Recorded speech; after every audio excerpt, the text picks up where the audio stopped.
ನಮಸ್ತೆ ರೈತ ಬಾಂಧವರೇ. ನಾವು ವಿಜಯನಗರ ಜಿಲ್ಲೆ ಕೊಟ್ಟೂರು ತಾಲೂಕು ನಿಂಬಳಗೆರೆ ಅಂತಕ್ಕಂಥ ಒಂದು ಗ್ರಾಮದಲ್ಲಿದ್ದೀವಿ. ಸುಮಾರು ವರ್ಷಕ್ಕೆ ಒಂದು 3 ಸಲ ಕಳ್ಳನಾಚ್ ಹೊಡಿತೀರಲ್ಲ? ವರ್ಷಕ್ಕೆ 3 ಸಲ ಕಳ್ಳನಾಚ್ ಹೊಡಿತೀರಲ್ಲ? ಹೌದು. ತಮ್ಮ ಹೆಸರು ಸರ್? ಸಿದ್ದಪ್ಪ. ನಿಮ್ಮ ಹೆಸರು? ನಾಗಪ್ಪ ಬ್ರದರ್. ಸರ್ ನಿಮ್ಮ ಹೆಸರು? ನನ್ನ ಹೆಸರು ಮಹೇಂದ್ರ ಅಂತ ಸರ್. ನಾನು ಸಿದ್ದಪ್ಪನ ಮಗ ಸರ್. ಸಿದ್ದಪ್ಪರ ಮಗ ಅಲ್ಲ? ಹೌದು ಸರ್. ಮಹೇಂದ್ರ ಅಂತ ಸರ್. ತಾವು ಬೆಸ್ಕಾಮಲ್ಲಿ ಎಂಪ್ಲಾಯ್? ಹೌದು ಸರ್. ಹೌದಲ್ವಾ? ಹೌದು ಸರ್. ಸರ್, ಈಗ ಸುಮಾರು ಒಂದು 3/4 ಗಂಟೆ ಆಯ್ತು ನಿಮ್ಮ ತೋಟಕ್ಕೆ ಬಂದು. ಹೌದು ಸರ್. ಸಾಕಷ್ಟು ವಿಚಾರ ಚರ್ಚೆ ಮಾಡ್ತಾ ಇದ್ವಲ್ಲ ಸರ್? ಹೌದು ಸರ್. ಹೌದು ಸರ್. ವರ್ಷಕ್ಕೆ 3 ಸಲ ಕಳ್ಳನಾಶ್ ಹೊಡಿತಿರೋದು ನಿಮ್ಮ ತಂದೆಯವರು? ಹೌದು ಸರ್. ಹೌದು ಸರ್. ಕಳ್ಳನಾಶಕ ಸರ್, ಅಲ್ಲಿಂದ ಅಲ್ಲಿ ತನಕ ನೋಡ್ಕೊಂಬಂದ್ರು. ಹೌದು ಸರ್. ಸುಮಾರು ಇಲ್ಲಿರ್ತಕ್ಕಂಥ 4,000 ಗಿಡದಾಗೆ ಹೌದು ಸರ್. ಒಂದು 2-2.5 ಗಿಡ ನಾವು ಫಸಲಿಗೆ ಬೇರುಗಳ ಭದ್ರತೆ ಇಲ್ಲ. ಹೌದು ಸರ್. ಕಳೆನಾಶಕದ ಪ್ರಭಾವದಿಂದ ಬೇರುಗಳ ಭದ್ರತೆ ಇಲ್ಲ. ಹೌದು ಸರ್. ಸರ್, ಅಡಿಕೆ ಅನ್ನೋದು ಬಹುವಾರ್ಷಿಕ ಬೆಳೆ ಹೌದು ಅಲ್ವೋ? ಹೌದು ಸರ್. ಬಹುವಾರ್ಷಿಕ ಬೆಳೆ. ಸುಮಾರು ಒಂದು 60-70 ವರ್ಷ ಮಿನಿಮಮ್ ಬರಲೇಬೇಕಲ್ಲ, ಒಂದು ತಲೆಮಾರು. ನಿಮ್ಮ ಆಯುಷ್ ಎಷ್ಟೈತೋ ಹಿಂದೆಲ್ಲ ಬರ್ತಿದ್ವು, ಇವತ್ತು ಬರ್ತಾ ಇಲ್ಲ. ಹೌದಲ್ವಾ? ಹೌದು ಸರ್. ಮನುಷ್ಯನ ಜೀವನನೂ ಅಷ್ಟೇ, ಮರದ ಜೀವನ ಹಂಗ ಆಗ್ಬಿಟ್ಟು ಸರ್. ಹೌದಾ? ಎರಡು ಹಂಗ ಆಗ್ಬಿಟ್ಟು ಎಲ್ಲಿ ಬಂದತಿ ಅಂದ್ರೆ ಇವತ್ತು ಮರದ ಜೀವನ 25-30 ವರ್ಷಕ್ಕೆ ಬಂದು, ಮನುಷ್ಯನ ಜೀವನನು ಕೂಡ ಇವತ್ತು 25 ವರ್ಷಕ್ಕೆ ಸಾಯರಾದಾರೆ, 30ಕ್ಕೆ ಸಾಯರಾದಾರೆ, 60ಕ್ಕೆ ಸಾಯರಾದಾರೆ. ಏನು ಹಳೆ ಪೀಳಿಗೆ ಈಗ ಅಟ್ ಪ್ರೆಸೆಂಟ್ ಏನಿದೆಯಲ್ಲ, ಅವ್ರು ಮಾತ್ರ ಒಂದು 70-80 ವರ್ಷ, 85-90 ಅನ್ನೋದು ನಾವು ನೋಡ್ತದವಿ. ಈಗ ರೂಪಾಯಿದ ಪೈಸನೂ ಇಲ್ಲ ಸರ್ ಅಷ್ಟೇ. ಹೌದಲ್ಲ ಸರ್? ಕರೆಕ್ಟ್ ಆಯ್ತು. ಈಗ ನಿಮಗೆ ಅತಿಯಾಗಿ ಕಳೆನಾಶಕ ಹೊಡಿಬಾರ್ದು ಅಂತ ಅರ್ಥ ಆತ ಇಲ್ಲ? ಆಗ್ಯತ್ ಸರ್. ಅದನ್ನ ಆಗೈತ್ರಿ. ನಮಗೆ ಭಯದಿಂದ ಹುಲ್ಲು ತಿಂದು ಬಿಡುತ್ತೆ ಸರ್. ಅದೇನಾರ ಇಲ್ಲ ಸರ್, ಅದಕ್ಕೆ ಪರ್ಯಾಯ ಮಾರ್ಗನ ಹೇಳ್ತೇನೆ ನಿಮ್ಗೆ, ಸರಿನಾ? ಈಗ ಸರ್, ತಾವು ವಿದ್ಯಾವಂತರು, ಪ್ರಪಂಚದ ಜ್ಞಾನ ತುಂಬ ಚೆನ್ನಾಗೈತೆ ತಮಗೂ ಕೂಡ. 7 ಎಕರೆ ಅಡಿಕೆ ತೋಟ ಮಾಡಿದ್ದೀರಿ, ಹೌದಲ್ಲ ಸರ್? ಹೌದು ಸರ್. ಒಂದೇ ವರ್ಷ ನೀವು ಸುಮಾರು 60 ಲೋಡು ಕೊಟ್ಟಿಗೆ ಗೊಬ್ಬರ, ಸಗಣಿ ಗೊಬ್ಬರ, ಕುರಿ ಗೊಬ್ಬರ, ಕೋಳಿ ಗೊಬ್ಬರ, ಕುರಿ ಗೊಬ್ಬರ ಮಿಕ್ಸ್ ಮಾಡಿ 60 ಲೋಡ್ ಕೊಟ್ಟಿದ್ದೀರಿ. ಹೌದು ಸರ್. ಅದನ್ನ ನೆಲಕ್ಕೆ ತುಂಬಿಸೋ ಅಷ್ಟೊತ್ತಿಗೆ ಖರ್ಚು ಎಷ್ಟು ಲಕ್ಷ ಬಂತು? 7 ಲಕ್ಷ ಟೋಟಲ್. 7 ಲಕ್ಷ ಖರ್ಚು ಅಂತಲ್ಲ? ತಗೊಂಡು ಡಂಪ್ ಮಾಡಿ. ಹೌದಾ? ತೋಟಗಾರಿಕೆ ಬೆಳೆನಲ್ಲಿ 100ಕ್ಕೆ ನಾವು 10 ರೂಪಾಯಿ ಖರ್ಚು ಮಾಡೋಣ. ಈ ವರ್ಷದಿಂದ ಆದಾಯ ನಿಮಗೆ ಸುಮಾರು ಎಷ್ಟು? ಒಂದು 8-9 ಲಕ್ಷ ಇರ್ಬೋದು, ಒಂದು 8-9 ಲಕ್ಷ ಇರ್ಬೋದು.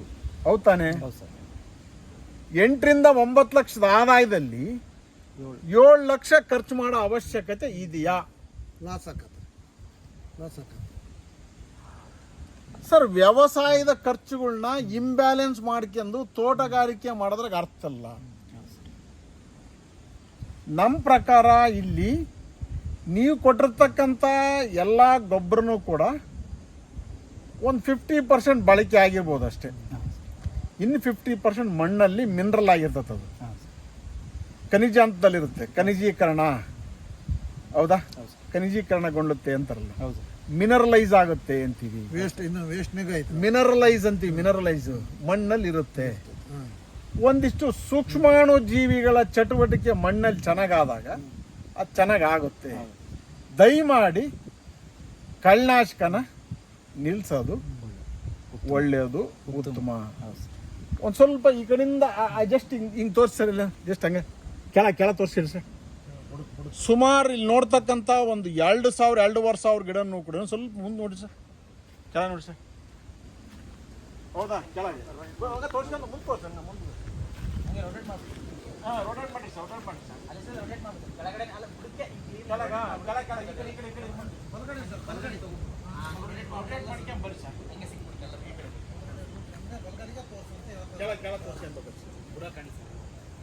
ಹೌದಾ ಸರ್? ಬರ್ರಿ ಸಾಕು, ಬರ್ರಿ ಸರ್. ಕಂಡತ್ತದಲ್ಲ, ಕೆಳಗಷ್ಟೇ ತೋರಿಸಿ ಸರ. ಇದು ಇಂಬ್ಯಾಲೆನ್ಸ್ ತೋಟಗಾರಿಕೆ ಮಾಡಿದಾಗ ನೋವುಗಳು ಜಾಸ್ತಿ ಆಕವೆ. ಹೌದು ಸೊ ಸರ್. 7 ಲಕ್ಷ ಖರ್ಚು ಮಾಡಿ 9 ಲಕ್ಷ ಆದಾಯ ತಗೋದ್ರೆ ಅರ್ಥ ಅಲ್ಲ. ಲಾಭ ಅನ್ಸಲ್ಲ, ಆ? ಲಾಭ ಆಗಲ್ಲ. ಸರ್ ಭೂಮಿ ತಾಯಿಗೆ 10 ರೂಪಾಯಿ ಹಾಕ್ರಿ ಅಂತ ಹೇಳಿದ್ದು, ಹೌದು ಸರ್. 90 ರೂಪಾಯಿ ತಗ. 100 ರೂಪಾಯಿ ಸಾಧ್ಯತೆ ಐತೆ ಇಲ್ಲೋ? ಮಾಡ್ಬೋದು ಸರ್. ನಾವ್ ಹೇಳ್ದಂಗೆ ಮಾಡ್ರಿ ಸಾಧ್ಯತೆ ಐತಿ, ಹೌದು ಸರ್. ನೀವು ಮಾಡಿದಂಗೆ ಇದ್ರೆ ಸಾಧ್ಯತೆ ಇಲ್ಲ. ಮಣ್ಣಲ್ಲಿ ಸಾವಯವ ವಸ್ತುಗಳನ್ನ ಚೆನ್ನಾಗಿ ಸೇರಿಸ್ಬೇಕು ಅಂದ್ರೆ ಹಾಂ ಸರ್. ಬರೀ ಕುರಿ ಗೊಬ್ಬರ ಒಂದೇ ಅಲ್ಲ, ಕೋಳಿ ಗೊಬ್ಬರ ಒಂದೇ ಅಲ್ಲ, ತಂದು ಗೊಬ್ಬರನೂ ಅಲ್ಲ ದನದ ಗೊಬ್ಬರ ಒಂದೇ ಅಲ್ಲ, ಒಂದಿಷ್ಟು ಹಸಿರಲೆ ಗೊಬ್ಬರ ಇರ್ಬೋದು, ಒಂದಿಷ್ಟು ಸ್ಲರಿಗೆ ಹೋಗ್ತಕ್ಕಂಥದ್ದು ಇರ್ಬೋದು. ಇಷ್ಟೆಲ್ಲ ಮಾಡ್ಕೊಂಡ್ರೆ ಮುಂದಿನ ದಿನಗಳಲ್ಲಿ ಒಂದಿಷ್ಟು ಜೈವಿಕ ಒಳಸುರಿಗಳನ್ನ ಹಾಂ ಸರ್. ಚೆನ್ನಾಗಿ ಉತ್ತಮವಾಗಿ ಬಳಸಿ ಅನ್ನೋದು ಒಳ್ಳೆಯದು. ಅರ್ಥ ಮಾಡ್ಕೊಳ್ಳಿ ಸರ್. ಹೌದು ಸರ್. ಒಂದು ವಿಚಾರ,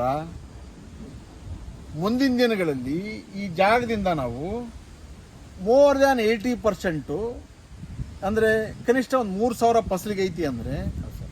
ಒಂದು 2,400 ಗಿಡ ಅಂದ್ರೆ ಮಿನಿಮಮ್ 15 kg 20 kg ಬರಬೇಕು. ಆವರೇಜ್ ತೆಗೆದ್ರೆ 15 kg ಅಡಿಕೆ ಬರಬೇಕು. ಒಂದು ಗಿಡ 15 kg ಬರಕ್ಕೆ ಏನು ಸಾಧ್ಯತೆ ಐತೆ ಅದನ್ನು ಮಾಡ್ಕೊಂಡ್ರೆ ಸಾಕು. ಹಾಂ. ಉಳುಮೆ ಎಷ್ಟು ಸಲ ಮಾಡ್ತೀರಿ ಇಲ್ಲಿ?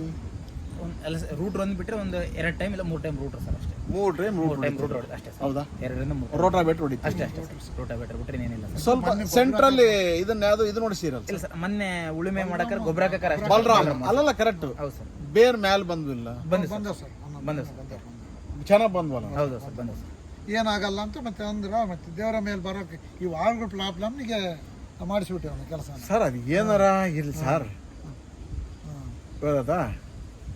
ಒಂದಿಷ್ಟು ಮಲ್ಚಿಂಗ್ ಇದ್ದಾಗ ಮಣ್ಣು ಅದು ಮಣ್ಣಿನ ಜೊತೆಗೆ ನೀವು ಕೊಳಸು ಗೊಬ್ಬರ ಬಿದ್ದರೆ ಏನಾಕತಿ ಅಂದ್ರೆ ಬೇಗ ತಗಂತತಿ. ಹಾಂ ಸರ್. ಬಟ್ ಮೌಲ್ಯವರ್ಧನೆ ಆಗಿರೋದಾದ್ರೆ ಬೇಗ ತಗಂತತಿ. ಹಾಂ ಸರ್. ಮಣ್ಣಲ್ಲಿ ಅವೈಜ್ಞಾನಿಕವಾಗಿ ಮಾಡೋ ಕೆಲಸ ಅಲ್ಲ. ಅದೇ ಸರ್. ಕೆಲವ್ರು ಹೇಳ್ತಾರೆ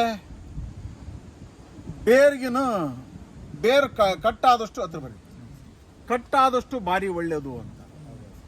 ಸರ್ ಈ ಬೆರಳು ಕಟ್ ಮಾಡಿ ನೀವು ಊಟ ಕೊಟ್ರೆ ಉಣ್ಣಕ್ಕಾಗುತ್ತಾ? ಆಗಲ್ಲ ಸರ್. ಯಜಮಾನ್ರೆ ಸರ್ ಸಾಧ್ಯ ಇಲ್ಲ ಸರ್. ಆ? ಹೆಂಗೆ ಮಾಡೋಕ್ಕಾಗಲ್ಲ. ನೋಡು 60 ಲೋಡ್ ಸಗಣಿ ಗೊಬ್ಬರ ಕೊಟ್ಟು ಇಲ್ಲಿ ಎಲ್ಲ ಕೊಟ್ಟು ಸಗಣಿ ಗೊಬ್ಬರ, ಕುರಿ ಗೊಬ್ಬರ, ಕೋಳಿ ಗೊಬ್ಬರ ಕೊಟ್ಟರು ಕೂಡ ತಗೊಂಬಕ್ಕಾಗಿಲ್ಲ ಅದಕ್ಕೆ ಅಲ್ಲ. ಬೇರುಗಳ ಭದ್ರತೆ, ಬೇರುಗಳ ಸಮೂಹ, ತಂತು ಬೇರು ಮತ್ತು ಮುಖ್ಯ ಬೇರುಗಳು, ಹ್ಯೂಮಸ್ ಅಭಿವೃದ್ಧಿ ಇರಬಹುದು, ಸಾವಯವ ಇಂಗಾಲದ ಅಭಿವೃದ್ಧಿ ಇರಬಹುದು, ಸೂಕ್ಷ್ಮಾಣು ಜೀವಿಗಳ ಚಟುವಟಿಕೆ ಇರಬಹುದು.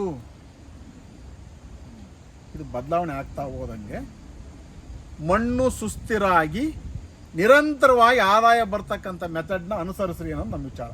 Thank you sir. Thank you. ನಮ್ಮ ಸಂಪರ್ಕ ಸಂಖ್ಯೆ ದಾವಣಗೆರೆ ಜಿಲ್ಲೆಯಿಂದ ಹಾಗೂ ವಿಜಯನಗರ ಜಿಲ್ಲೆಯಿಂದ 9972699813. ದಾವಣಗೆರೆಯಲ್ಲಿ ನಮ್ಮ ವಿಳಾಸ ವಿದ್ಯಾರ್ಥಿ ಭವನ್ ಸರ್ಕಲ್ ಹತ್ತಿರ ಅಂಬಿಕಾ ಡಿಸ್ಟ್ರಿಬ್ಯೂಟರ್ ಎದುರು ಡಾಕ್ಟರ್ ಸಾಯಿಲ್ ಜೈವಿಕ ಗೊಬ್ಬರ ಮಾರಾಟ ಕೇಂದ್ರ ಹಾಗೂ ಮಣ್ಣು ಪುನರುತ್ಪಾದನಾ ಕೇಂದ್ರ ಸಂಪರ್ಕಿಸಿ. Thank you sir. 9972699813. ಮಹಾದೇವಪ್ಪ, ಮಣ್ಣು ಪುನರುಜ್ಜೀವನ ಸಲಹೆಗಾರರು. ನಿಮ್ಮ ನಂಬರ್ 9945774346. Thank you sir.